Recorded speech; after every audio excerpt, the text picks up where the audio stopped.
ఈ సమయంలో మన వాక్య ధ్యానాంశమై అపోస్తుల కార్యములు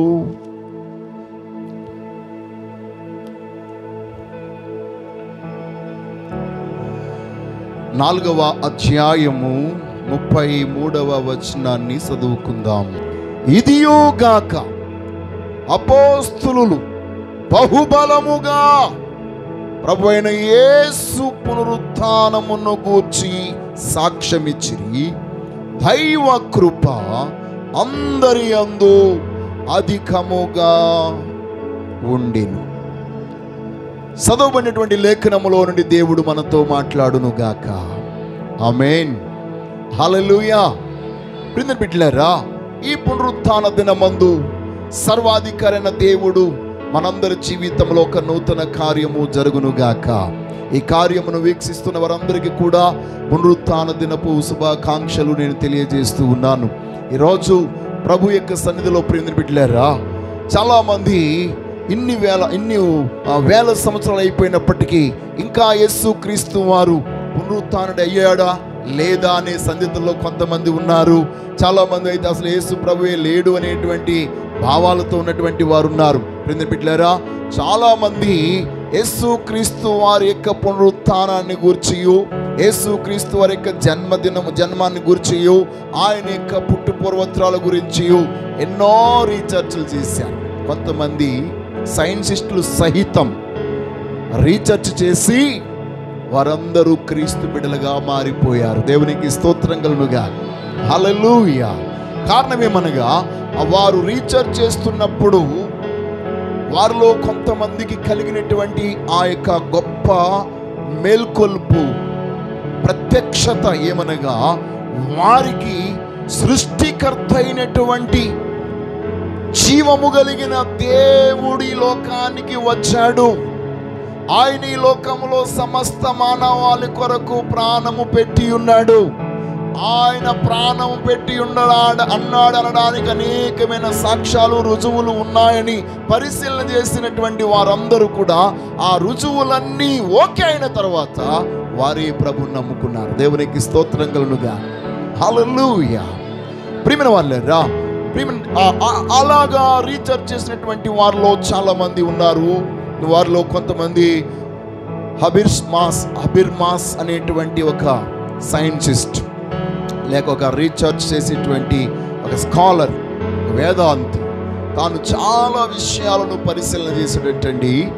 తాను ఇంచుమించు 1975వ సంవత్సరం నుండి 2009వ సంవత్సరం వరకు అన్ని రకాలైనటువంటి సోర్సెస్లో పరిశీలన చేసి యేసు క్రీస్తు వారు పునరుత్థానుడై తిరిగి లేచాడు అనడానికి 2200 రుజువులను కనుగొన్నాడట. దేవునికి స్తోత్రం కలుగునుగా. హల్లెలూయా. 2200 రుజువులు కనుగొన్నాడు. వారందరూ కూడా చెప్పినటువంటి విషయం ఏమనగా, యేసు క్రీస్తు వారు పునరుత్థానుడై తిరిగి లేచాడు. దాంట్లో ఏ సందేహమో లేదు.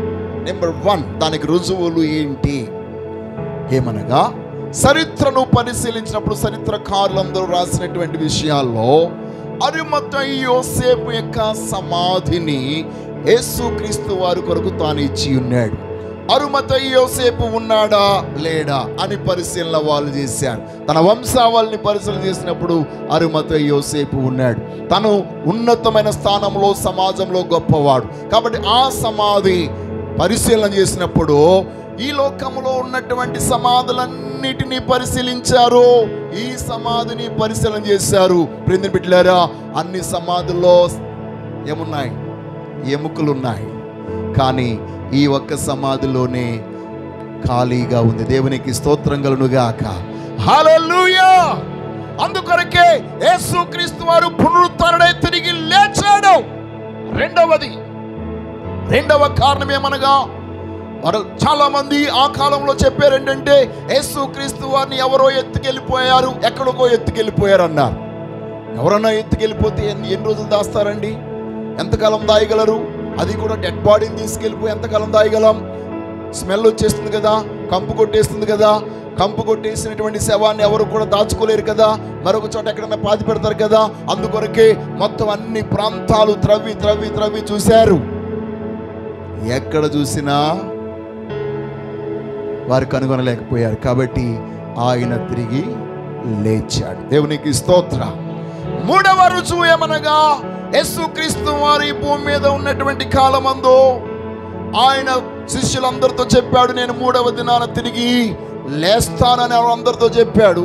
ఆయన వెంట తిరిగే శిష్యులందరూ కూడా పిరికోళ్ళే, ఎవరు కూడా ధైర్యవంతులు కాదు, అందరూ భయస్తులే.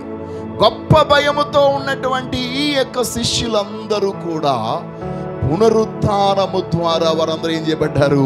గొప్ప ధైర్యవంతులుగా తీర్చబడిపోయారు. దేవునికి స్తోత్రం కలుగును గాక. ఈ పిరికి వాళ్ళందరూ ధైర్యవంతులుగా బిగ్గరగా వారు పునరుత్థానపు వార్తను బాహాటముగా ప్రకటన చేశారు. దేవునికి స్తోత్రం కలుగును గాక. ప్రియుని వాళ్ళారా, వారు బాహాటముగా ప్రకటన చేసినటువంటి సందర్భాల్లో ఎంతో మంది అడ్డగించడానికి ప్రయత్నం చేస్తారు, కానీ ఈయన నిజముగా పునరుత్థానుడై తిరిగి లేచాడు కనుక వారందరూ రుజువులతో సాక్ష్యం ఇవ్వడమే కాదు, ఆ పునరుత్థానుడైన యేసు నామములో వారు అద్భుతాలు జరిగించి మరీ రుజువు చేశారు. దేవునికి స్తోత్రం కలుగును గాక. హల్లెలూయా. ఒకవేళ యేసుక్రీస్తు వారు గనక తిరిగి లేపబడకపోయి ఉంటే మొదటి శతాబ్దంలోనే ఆ యొక్క అపోస్తులందరి కాలంలోనే ఆ సువార్త నిలిచిపోయి ఉండేది, వారు చెప్పిన అబద్ధం ఆగిపోయి ఉండేది. ఆ కాలంలో చాలా మంది గొప్ప సన్హెద్రిన్ సభ ఏర్పాటు చేసి వారందరూ అన్నటువంటి మాట ఏంటంటే, ఇదిగో ఒకవేళ నేనే దేవుడిని అని చెప్పే వాళ్ళు చాలా మంది వచ్చారు, వాళ్ళందరూ కాలగతుల్లో కలిసిపోయారు. ఈయన కూడా అలాంటి వాడైతే మనం ఏమి చేయకుండానే అది ఆగిపోతుంది. కానీ నిజముగా దేవుడే అయితే మనము దేవునికి విరుద్ధముగా మాట్లాడిన వారం అవుతాం అని గమాలియేలు అన్నాడు. దేవునికి స్తోత్రం కలుగును గాక. హల్లెలూయా. అందుకొరకే ప్రియమైన వాళ్ళారా, వారందరూ కూడా తమ యొక్క జీవితంలో ప్రభువైన యేసుక్రీస్తు వారి యొక్క పునరుత్థానుడైనటువంటి ఆయన తిరిగి లేచినటువంటి సత్యాన్ని అందరికీ ప్రకటన చేశారు. ఇంకెలా తెలుసా? ఇదిగో మీరు ఆయన్ని సిలువ వేసి చంపేశారు, కానీ దేవుడు ఆయనను మరణములో నుండి లేవనెత్తాడు. దేవునికి స్తోత్రం కలుగును గాక. కాబట్టి ఆ పునరుత్థానుడైన యేసుని మేము ప్రకటించడానికి సిగ్గుపడట్లేదు. దేవునికి స్తోత్రం కలుగును గాక. అందువరకు వీరు ఇక్కడ అపోస్తులు బహుబలముగా పునరుత్థానాన్ని గురించి సాక్ష్యం ఇచ్చారు. వారెంత సాక్ష్యం ఇచ్చారో అంత దేవుని కృప పొందారట. దేవునికి స్తోత్రం కలుగును గాక. హల్లెలూయా, హల్లెలూయా. ప్రియమైన వాళ్ళారా, ఇంకా చెప్పాలంటే 5వదిగా మనం చూసినట్లయితే ఈ పునరుత్థానుడైన యేసును ఇదంతా బోటకం, ఇదంతా వట్టిది, ఇది జరగలేనిది అని ఎవరైతే యేసుక్రీస్తును గూర్చి ప్రకటిస్తూ ఉన్నారో వారందరినీ హింసించి నాశనము చేసి చెరసాల్లో వేసి వారందరినీ లేకుండా చేయాలని ఒక గ్రూపు బయలుదేరింది. ఆ గ్రూపుకి లీడరే సౌలు. దేవునికి స్తోత్రం కలుగును గాక. హల్లెలూయా. మత ప్రవిష్టుడు, పరిచయుడు, ధర్మశాస్త్రంలో నిష్ఠాగరిష్ఠుడు అయినటువంటి వేదాంతి అయినటువంటి వ్యక్తి అసలే నజరేయుడైన యేసు పునరుత్థానుడు అవ్వలేదు. ఆయన పేరున వీళ్ళందరూ ప్రకటన చేసి వీళ్ళందరూ పబ్బం గడుపుకుంటున్నారు. కాబట్టి ఈ పేరే భూమి మీద లేకుండా నేను చేస్తాను అని చెప్పి కంకణము కట్టుకుని ప్రధాన యాజకుల దగ్గర, అధికారుల దగ్గర, ప్రధానుల దగ్గరను పత్రము పట్టుకుని మొత్తము ఏ యెరూషలేములో యేసుక్రీస్తు వారు లేపబడి ఉన్నారో, ఏ యెరూషలేములో యేసుక్రీస్తు వారు పునరుత్థానుడై తిరిగి లేచాడో ఆ యెరూషలేములో నుండి పత్రాలు తీసుకుని అన్ని ప్రాంతాలకు అతను తిరగడం మొదలుపెట్టాడు. ప్రియమైన వాళ్ళారా, అలాగా ఆ యొక్క సాక్ష్యాన్ని నిలపాలని ఉద్యమమును లేవనెత్తినటువంటి, ఉద్యమాన్ని తీసుకొచ్చినటువంటి ఆ యొక్క నాయకుడైన సౌలు పునరుత్థానుడైన యేసయ్య ప్రత్యక్షతను పొందుకున్నాడు. దేవునికి స్తోత్రం కలుగును గాక. హల్లెలూయా. తాను పునరుత్థానుడైన యేసయ్య ప్రత్యక్షత పొందుకోవడం మాత్రమే కాదు, ఆ పునరుత్థానుడైన యేసయ్య నిజముగా ఆయన తిరిగి లేచిన దేవుడు, ఆయన సజీవుడైన దేవుడు. కాబట్టి ఆయన పునరుత్థానపు శక్తి ఎల్లప్పుడూ నాలో నివసించు ఉన్నట్లు నేను ఆయనతో పాటు సిలువ వేయబడుచున్నాను అని చెప్పిన ఏకైక వ్యక్తి సౌలు. దేవునికి స్తోత్రం. హల్లెలూయా. కాబట్టి నేను ఆయన నాలో నివసించున్నట్లు ఇదిగో నేను అనుదినము సిలువ వేయబడుచున్నాను, అనుదినము వధింపబడిన గొర్రె పిల్లగా మార్చబడుతూ ఉన్నాను అని చెప్పేసి ఆ యొక్క సౌలు పౌలుగా మార్చబడి ఆసియా ఖండములోను అన్ని ప్రాంతాల్లో యూరోప్ ఖండములోను ఆ పునరుత్థానాన్ని యేసును ఆటంకపరచాలని చూసినటువంటి ఆ యొక్క నామాన్ని ప్రకటించకుండా చేయాలని చూసినటువంటి ఈ వ్యక్తి యావత్ ప్రపంచానికి ప్రకటన చేశాడు. దేవుని యొక్క నామానికి మహిమ కలుగును గాక. హల్లెలూయా, హల్లెలూయా. ఇంకొక మాట నేను చెప్తున్నాను ప్రియమైన బిడ్డలారా, యేసుక్రీస్తు వారు ఒకవేళ పునరుత్థానుడై తిరిగి లేవకపోయి ఉంటే ఈ భూమి మీద సంఘమే స్థాపించబడి ఉండేది కాదు. మనం ఇక్కడ కూర్చుని ఉండే వాళ్ళమే కాదు, మనము కూడా ప్రభుకి ప్రార్థన చేసే వాళ్ళమే కాదు. ప్రార్థన చేసి ఏదో ఒక అద్భుతాన్ని చూసాము కనుకనే ఈ రోజు ఇక్కడ కూర్చుని మనం దేవుని మహిమపరుస్తున్నాం. ఆయన శక్తిని మనం అనుభవించాం, ఆయన విడుదల మనం అనుభవించాం, ఆయన మేలులు మనం అనుభవించాం. ఆ గొప్ప దేవుని యొక్క కృపను మనము పొందుకున్నాము కనుకనే జీవము కలిగిన దేవుని సంఘములో మనం ఉండగలిగి ఉన్నాం. దేవునికి స్తోత్రం. యేసుక్రీస్తు వారు పునరుత్థానుడై తిరిగి లేవకపోయి ఉంటే అసలే క్రైస్తవ్యమే భూమి మీద ఉండేది కాదు. క్రీస్తు బిడ్డలనే వారి భూమి మీద ఉండేవారే కాదు. సంఘము స్థాపించబడి ఉండేది కాదు. మరి ఏంటి ప్రియమైన వాళ్ళారా? కాబట్టి యేసుక్రీస్తు వారు పునరుత్థానుడై తిరిగి లేచి ఉన్నాడు గనుక సంఘము స్థాపించబడింది. సంఘము ఎదుట పాతాళ లోకపు ద్వారములు ఏవియు నిలవజాలవు. దేవునికి స్తోత్రం కలుగును గాక. హల్లెలూయా. ఏ రోజు పాతాళ సంబంధమైనటువంటి ప్రతి దురాత్మ సమూహం నుండి మనకు విడుదల కలగడానికి గల కారణం పునరుత్థానుడైన ప్రభువైన యేసుక్రీస్తు. దేవునికి స్తోత్రం. ఆయన నామమును ఈ రోజు మనము స్మరిస్తే దెయ్యాలు పారిపోతున్నాయి, రోగులు స్వస్థత పొందుతున్నారు, సమస్యలున్న వారికి విడుదల కలుగుతుంది, అసమాధానం ఉన్న వారికి సమాధానం కలుగుతుంది, దేవుని యొక్క ఉన్నతమైన కృప పొందగలుగుతున్నారు, కరుడు గట్టినటువంటి వారు మార్పు చెందుతున్నారు, తప్పిపోయిన వారు మరలా సరిచేయబడుతూ ఉన్నారు. ఎందుకంటే ఆ యొక్క నామములో గొప్ప శక్తి ఉంది. ప్రియమైన వాళ్ళారా, ఈ రోజు ఆ పునరుత్థానుడైన యేసుక్రీస్తు వారు లేవలేదని చెప్పడానికి ఎవరికి అవ్వదు. ఈ లోకములో చరిత్రను సృష్టించిన వాడు, చరిత్ర సత్యమైనది. అది మామూలుగా కల్పన కథలో లేకపోతే ఊహ చేత రాయబడినవేవి కాదు. చరిత్రకారులు రాసినటువంటి గ్రంథాలన్నీ ఇప్పటికీ 1000 సంవత్సరాలు అయిపోయినా అవన్నీ భద్రపరచబడి ఆ యొక్క పేపర్స్ మీద ఉన్నటువంటి అవన్నీ కూడా ఇప్పటికీ రీసెర్చ్ చేస్తూనే ఉన్నారు. ఇంగ్లాండ్లో లాయర్లందరూ ఒక చోట చేరి యేసుక్రీస్తు వారి యొక్క పునరుత్థానాన్ని గురించి కేసు ఫైల్ చేసి ఆయన పునరుత్థానుడై తిరిగి లేచాడా లేదా అనడానికి రుజువులు కావాలి కదా. లాయర్స్ అంటే ఏం చేస్తారండి, అన్ని లా పాయింట్స్ వాళ్ళకు ఉండేటువంటి పాయింట్స్. ఒక వ్యక్తి చనిపోయాడు అని అంటే దానికి కావాల్సిన రుజువులు, బ్రతికాడు అంటే దానికి కావాల్సిన రుజువులు కావాలి కదా.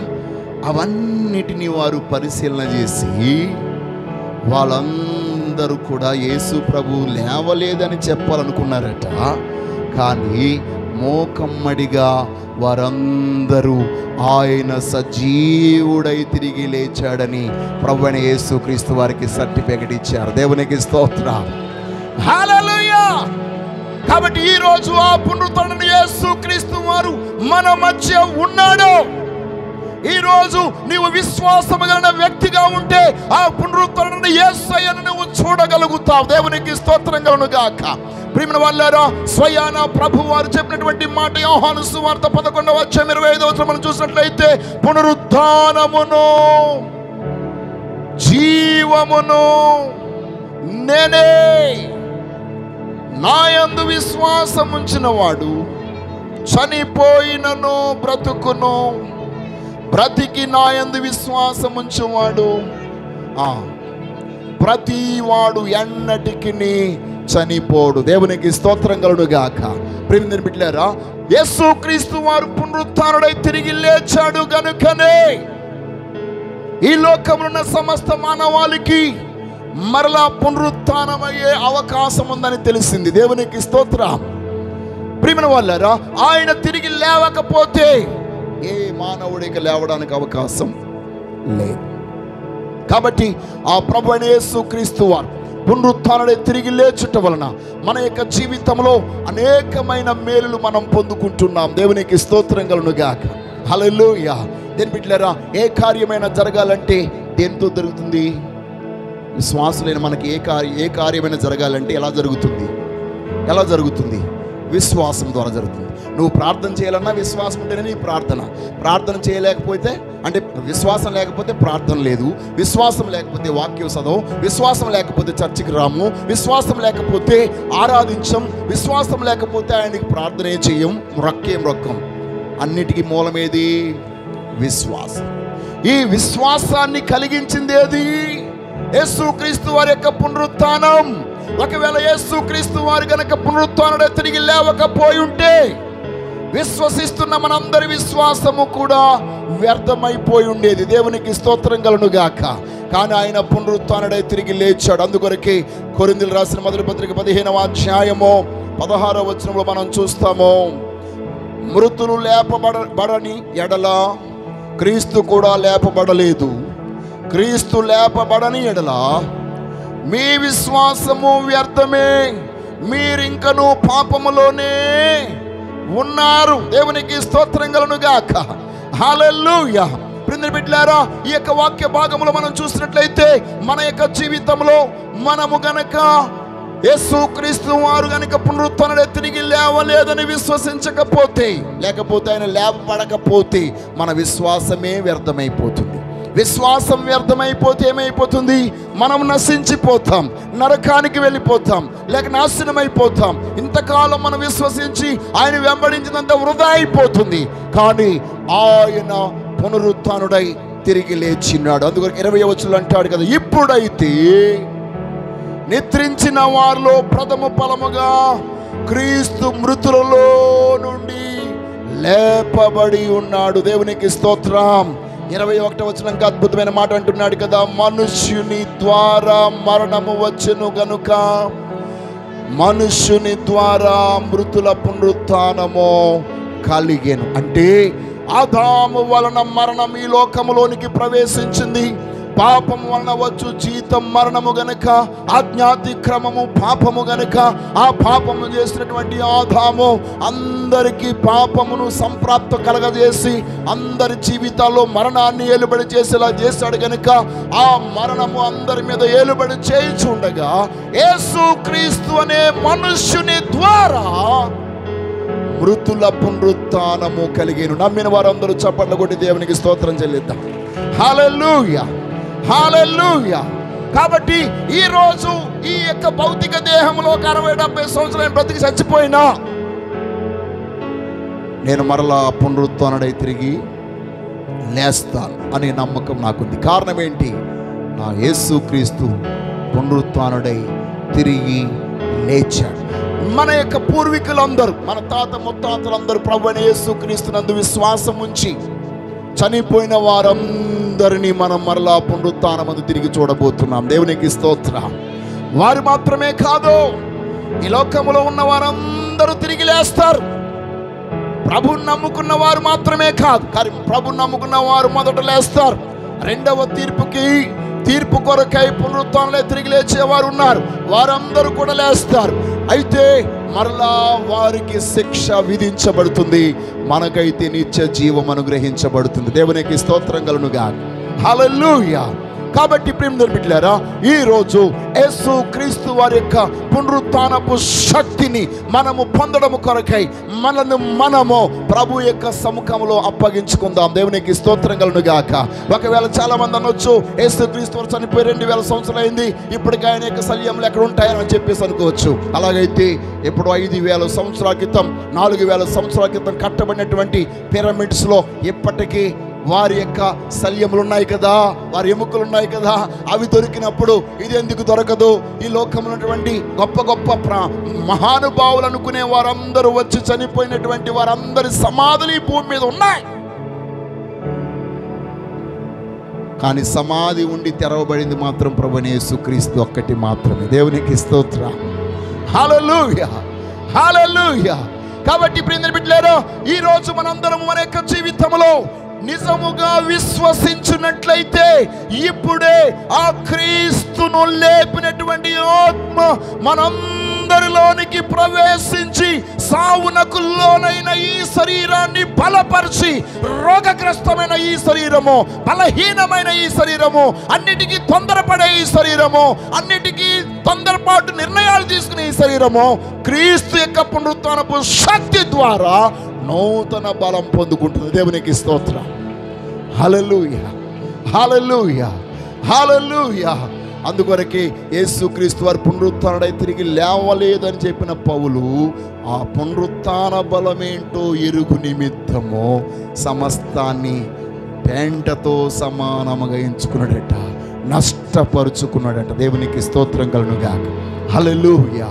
ఎందుకనగా ఏ విధము చేతనైనా మృతులలో నుండి నాకు పునరుత్థానము కలగవలెను. మరణములో నేను ఉండడానికి ఇష్టపడలే, మృతుల లోకంలో ఉండడానికి ఇష్టపడలేదు. సజీవుడినై నేను తిరిగి లేవాలి.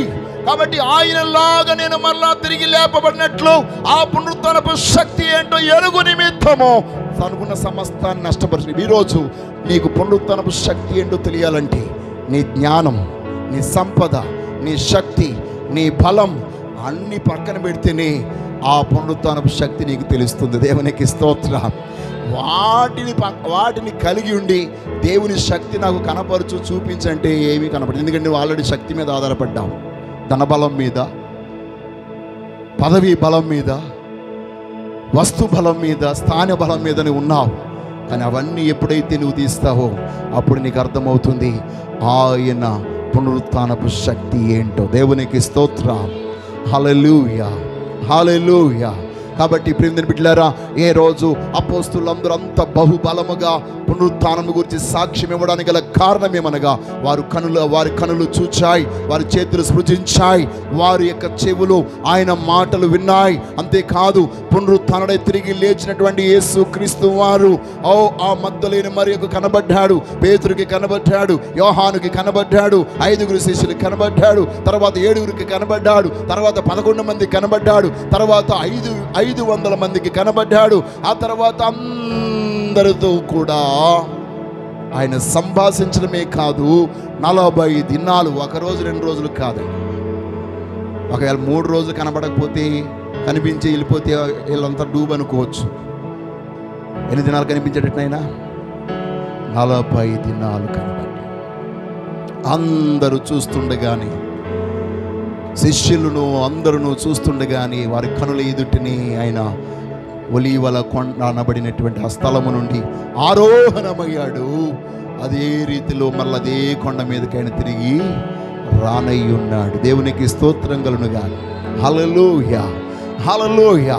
కాబట్టి ఈరోజు ఆ పునరుత్థాన దినమందు జరిగినటువంటి కార్యాలు బిడ్డలారా, మగ్దలేని మరియ ఎప్పుడైతే పునరుత్థానుడైన యేసుక్రీస్తు వారిని చూచిందో తన కన్నీళ్లు తుడవబడ్డాయి. దేవునికి స్తోత్రం కలుగునుగాక. ఏ రోజు మీక్కడ కూడి వచ్చినటువంటి వారు ఏ కారణము చేత మీరు దుఃఖంలో ఉన్నారో, కన్నీళ్లు విడుస్తున్నారో, రోధిస్తూ ఉన్నారో, యేసు శక్తివంతమైన నామములో ఈ రోజు మీ బ్రతుకులోనికి ఒక నూతనమైన పునరుత్థానపు శక్తి బయలుదేరును గాక. ప్రభువైన యేసు క్రీస్తు పునరుత్థానుడై తిరిగి లేచి ఉన్నాడు. మీకు ఇంకేదైనా డౌట్ ఉందా? ఏదైనా అనుమానం ఉందా? రాయబడినటువంటి ఈ గ్రంథం, ఈ పరిశుద్ధ గ్రంథం, ఇది కల్పన కథలతో చెప్పబడిన మాట కాదు. దైవజనులందరూ పరిశుద్ధాత్మ ప్రేరణతో వ్రాసినటువంటి మాటలు. కాబట్టి ఈరోజు ఆ ప్రభు మన మధ్య ఉన్నాడు. దేవునికి స్తోత్రం. హల్లెలూయా, హల్లెలూయా. కాబట్టి ఈ వాక్యము ప్రకటించబడుతున్నప్పుడు మీ యొక్క జీవితంలో యేసుక్రీస్తు వారి యొక్క వాక్యాన్ని మీ హృదయంలోనికి ఆహ్వానించగలిగితే ఆయన పునరుత్థానపు శక్తి ఏంటో ఇప్పుడే మీకు రుజువవుతుంది. దేవునికి స్తోత్రం కలుగును గాక. దీర్ఘకాలంగా ఉన్న మీ వ్యాధి బాధలన్నీ ఇప్పుడే లయపరచబడతాయి. మీ శరీరం విడిచిపెట్టి వెళ్ళిపోతాయి. మీ యొక్క సంపూర్ణమైన విడుదల మీరు పొందుకుంటారు. సమాధానాన్ని మీరు పొందుకుంటారు. ఆరోగ్యాన్ని మీరు పొందుకుంటారు. నెమ్మదిని మీరు పొందుకుంటారు. గొప్ప విడుదల మీకు కలుగుతుంది. దేవునికి స్తోత్రం కలుగును గాక. హల్లెలూయా, హల్లెలూయా. కాబట్టి యేసుక్రీస్తు వారు పునరుత్థానుడై తిరిగి లేచినప్పుడు అనేక సమాధులు తెరవబడ్డాయి. అనేక మంది సజీవులై బయటకు వచ్చేసారట. వారందరూ ప్రభు గురించి సాక్షులుగా నిలిచిపోయారు. అందుకొరకే ఆయన బ్రతికున్నప్పుడు ఆయన వెంబడించిన దానికంటే ఆయన చనిపోయి పునరుత్థానుడై తిరిగి లేచిన తర్వాత ఖండఖండాలుగా యావత్ ప్రపంచము కూడా ఈ యొక్క సువార్త ప్రకటించబడ్డానికి. దేని బిడ్డలారా, ప్రక్క వాళ్ళకి వెళ్ళి ప్రభువుని గురించి చెప్పడానికి భయపడిన ఈ పిరికి వాళ్ళు దేశ దేశాలను దాటి ప్రభువు కొరకు తమ ప్రాణాలను అర్పించడానికి వారందరూ చనిపోయినటువంటి చరిత్ర కూడా ఉంది. యేసుక్రీస్తు వారి కొరకు శిష్యులందరూ ఏ రీతిగా సిలువ వేయబడ్డారు, ఏ రీతిగా చంపబడ్డారో ఆ చరిత్ర కూడా గ్రంథాల్లో వ్రాయబడింది. క్రైస్తవ గ్రంథకర్తలు రాసింది కాదండి. యూదుల గ్రంథకర్తలు, గ్రీకు గ్రంథకర్తలు, ఆ కాలంలో ఉన్నటువంటి ఆ చుట్టుపక్కల పరిసర ప్రాంతాలు ఉన్నటువంటి వారందరూ రాసినటువంటి గ్రంథకర్తలు రాసిన రుజువులు కూడా ఉన్నాయి.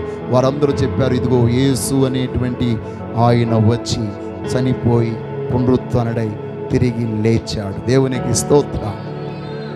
యూదుల గ్రంథకర్త అనేటువంటి రచయిత అయినటువంటి జోసఫస్ అంటే చాలామంది భక్తులు, చాలామంది అన్యజనులు ప్రభు యొక్క పునరుత్థానం గురించి సాక్ష్యం ఇచ్చారు. కాబట్టి ప్రియమైన బిడ్డలారా, ఈరోజు ఈ ఉదయకాలమందు ఈ పునరుత్థాన దినములో పాలిభాగస్తులైనటువంటి మీ అందరికీ నేను తెలియజేస్తున్నాను, ఇదేదో పుట్టకథ కాదు, ఎవరో చెప్తే చేసింది కాదు. సర్వాధికరణ జీవం గల దేవాది దేవుడు తన ఉన్నతమైన కృప ద్వారా మనందరి కొరకై ఆయన పునరుత్థానుడై తిరిగి లేచాడు. దేవునికి స్తోత్రం.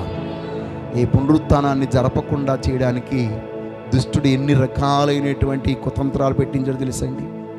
పునరుత్థాన దినమేమో అసలు ఈ క్రీస్తుకు చెందింది కాదు, ఆ రోమీల యొక్క దేవతకు చెందింది. ఆ గుడ్ ఫ్రైడే కూడా క్రీస్తుకు చెందింది కాదు, రోమీల దేవతకు చెందింది అని చెప్పేసి అలాగ కలిపేసి చాలామంది క్రైస్తవులు పునరుత్థానం జరుపుకోకుండా ఉండిపోయారు. మనం క్రిస్మస్ జరుపుకోకపోయినా పర్వాలేదు, యేసుక్రీస్తు పునరుత్థానుడై తిరిగి లేచాడని జరుపుకోవడం ప్రతిరోజు చేసుకోవచ్చు మన పునరుత్థానం. దేవునికి స్తోత్రం. అందుకే ప్రతి వారం మనం ఏమంటున్నాము, ఏ ఆరాధన ఇది, ఏ దినం ఇది. కాబట్టి ఈస్టర్ ఈరోజు కాదు మనకి, every Sunday will be Easter. దేవునికి స్తోత్రం. హల్లెలూయా, హల్లెలూయా, హల్లెలూయా, హల్లెలూయా. ఆనాడు సమాధులే తెరవబడితే ఈరోజు మన హృదయాలు తెరవబడును గాక. ఆ రోజు సమాధులే తెరవబడితే ఈరోజు మన కనులు తెరవబడును గాక. ఎమ్మాయి మార్గం గుండా వెళ్ళుచున్నటువంటి ఇద్దరు శిష్యులు కూడా తమ యొక్క జీవితంలో మాకు నిరీక్షణ లేదు, సమాధానం లేదు, మా బ్రతికి ఈ రోజుతో ముగించబడిపోయింది, మేము ఇంకా ఏం చేయాలో తెలియదని చెప్పి ఒకరితో ఒకరు మాట్లాడుకుంటుంటే వారిరువురు మాట్లాడుకుంటున్న మాటలకు జాలిపడినటువంటి ప్రభువు అయిన యేసుక్రీస్తు వారు పునరుత్థానుడై తిరిగి లేచి వారి మధ్య వారితో కలిసి నడుస్తూ వారి సంభాషణలన్నీ ఆలకించి వారి మనోనేత్రాన్ని తెరిచి వారిని బలపరిచిన దేవుడు, వారికి రొట్టె విరిచి ఆహారం పెట్టి వారిని బలపరిచిన దేవుడు ఏ రోజు నీ జీవితంలో కూడా కార్యం చేయడానికి శక్తిమంతుడిగా ఉన్నాడు. దేవునికి స్తోత్రం. హల్లెలూయా. నీవు దిక్కు లేకుండా నిరాశ నిస్పృహలో నిరీక్షణ లేని వ్యక్తిగా నీవు చీకటిలోనికి వెళ్ళిపోతున్నావేమో, పునరుత్థానుడైన యేసయ్య నీ ప్రక్కనే ఉన్నాడు. Is coming with you. ఆయన నీతో వస్తున్నాడు, నీతో మాట్లాడుతున్నాడు. ఈరోజు ఈ వాక్యంలో నీతో మాట్లాడుతున్నాడు. ఈ మాట ద్వారా మీ మనోనేత్రాలు తెరవబడును గాక. మీ గుండెల్లో మంట పుట్టునుగాక. ఈరోజు ప్రభు యొక్క పునరుత్థానపు శక్తిని వారు ఎరిగారు, పొందుకున్నారు, చూశారు, అనుభవించారు కనుకనే వారు బలముగా చెప్పగలిగారు. మనమును బహుబలముగా మన ఆత్మతో, మన ప్రాణముతో, మన శరీరముతో చెప్పగలగాలి అని అంటే మనమును అది అనుభవించగలిగిన వారమై ఉండాలి. దేవునికి స్తోత్రం. ఎప్పుడైతే పునరుత్థానపు శక్తిని నువ్వు అనుభవిస్తావో అధికమైన కృప నువ్వు పొందుకుంటావు. దేవునికి స్తోత్రం. కృప నీ యొక్క జీవితంలో అన్నిటికీ సరిపోయినటువంటిది. కృప నీవు ఎంత దిగజారిపోయినా అక్కడి నుంచి నేను మళ్ళా పైకి లేవనెత్తగలదు. అందుకొరకే అపోస్తలుడైన పౌలు అంటున్నాడు, పాపం ఎక్కడ విస్తరిస్తుందో అక్కడ కృప విస్తరించింది. అయితే అలాగని పాపము చేయుదుమా అట్లనరాదు. ఇప్పటి వరకు నువ్వు చేసినటువంటి అధికమైన పాపమును నువ్వు ఒప్పుకున్నప్పుడు ఆ పాపమంతటిని తీసివేయడానికి ప్రభు యొక్క కృప సరిపోతుంది. దేవునికి స్తోత్రం కలుగును గాక. నిన్ను పరిశుద్ధపరచడానికి, నిన్ను పవిత్రపరచడానికి, నిన్ను ఒక మంచి మనిషిగా చేయడానికి, నిన్ను ఒక ప్రయోజకునిగా చేయడానికి, నీకు ఒక ఉన్నతమైన భవిష్యత్తు ఇవ్వడానికి దేవుని కృప సరిపోతుంది. ఆ కృప మనకిచ్చుట కొరకే యేసు పునరుత్థానుడై తిరిగి లేచాడు. ఈరోజు ఆ పునరుత్థానపు శక్తి మీ గుండెలను తాకునుగాక, మీ హృదయాలను తాకునుగాక, ఫలించలేని మీ గర్భాన్ని తాకునుగాక, ఫలించలేని మీ వ్యాపార స్థలాన్ని తాకునుగాక, ఫలించలేని మీ కుటుంబాన్ని తాకునుగాక, ఫలించలేని మీ ఆర్థిక వ్యవస్థను తాకునుగాక, ఫలించలేని మీ మనసులను తాకునుగాక. ఆత్మ ఫలములతో, ఆత్మ వరములతో మనమందరము నింపబడుదుము గాక. కాబట్టి ఈరోజు యేసుక్రీస్తు వారి యొక్క పునరుత్థానపు శక్తి అందరికీ వ్యక్తిగతంగా అనుగ్రహించబడుతుంది. దేవునికి స్తోత్రం. అందుబాటులో ఉంది. దాన్ని మనం సొంతం చేసుకుందాం, దాన్ని మనము పొందుకుందాం, మనము కూడా సాక్షులుగా ఉందాం, దైవ కృపకు పాత్రులం అవుదాం. అట్టి కృప దేవుడు మీ అందరికీ అనుగ్రహించును గాక. ఆమేన్, ఆమేన్. కళ్ళు మూసుకుందాం. సర్వాధికారివైన దేవా, నీ ఉన్నతమైన నామమునకు లెక్కలేని కృతజ్ఞతాస్తుతులు, స్తోత్రాలు.